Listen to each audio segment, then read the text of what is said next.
du Parlement européen est un moment très important. Vous voyez, hier, aujourd'hui, demain. Hier, dans les années 70-80, il s'agissait de l'hôpital Ali Abad. Cet hôpital a été détruit par la guerre civile. Cet hôpital, autrefois formé des médecins, des agrégés, des anesthésistes.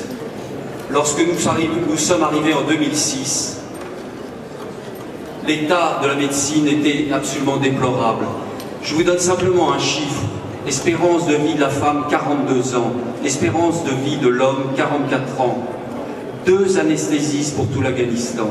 Et c'est pour ça qu'à cette époque, nous avions pris la décision de reconstruire un hôpital. Nous avons donc construit un hôpital. Ici, vous avez la phase 1, c'est-à-dire nous avons construit pour l'enfant. Et donc, nous avons formé des médecins, des chirurgiens, des anesthésistes afghans, et nous avons commencé à opérer, et à opérer à cœur ouvert. Nous avons opéré 15 000 enfants, dont 1000 à cœur ouvert. Vous avez ce soir le docteur Najibullah Bina qui est là, premier et seul chirurgien afghan capable d'opérer à cœur ouvert. Ce projet, il est déjà européen. Est ici ce soir le docteur Mathias qui vient d'Allemagne, anesthésiste qui est avec nous, les médecins espagnols sont déjà là, les Italiens. Et je pense que ce grand hôpital que nous allons construire près de la faculté de Kaboul, il ne peut être qu'européen.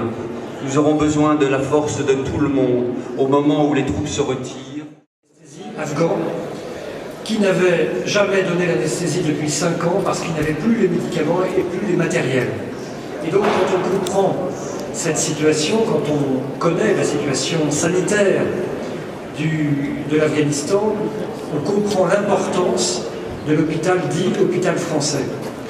Au fond, cet hôpital, il soigne, comme tout hôpital, il éduque également.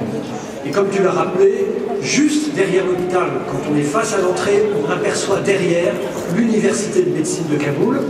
Et c'est aussi dans cette université que se forment les élites de demain.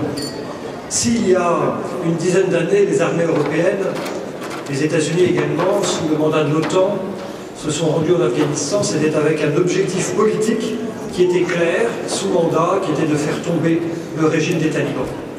Aujourd'hui, militairement, la situation est ce que vous savez, et la décision a été prise que nos troupes quitteraient l'Afghanistan.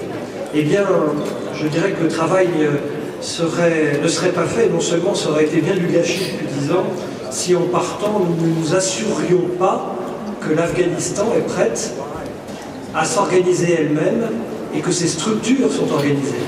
Et en matière sanitaire, s'il y avait un regret à avoir depuis une dizaine d'années, c'est que nous, l'Europe, mais aussi le monde occidental en général, a mis essentiellement l'accent sur les soins primaires.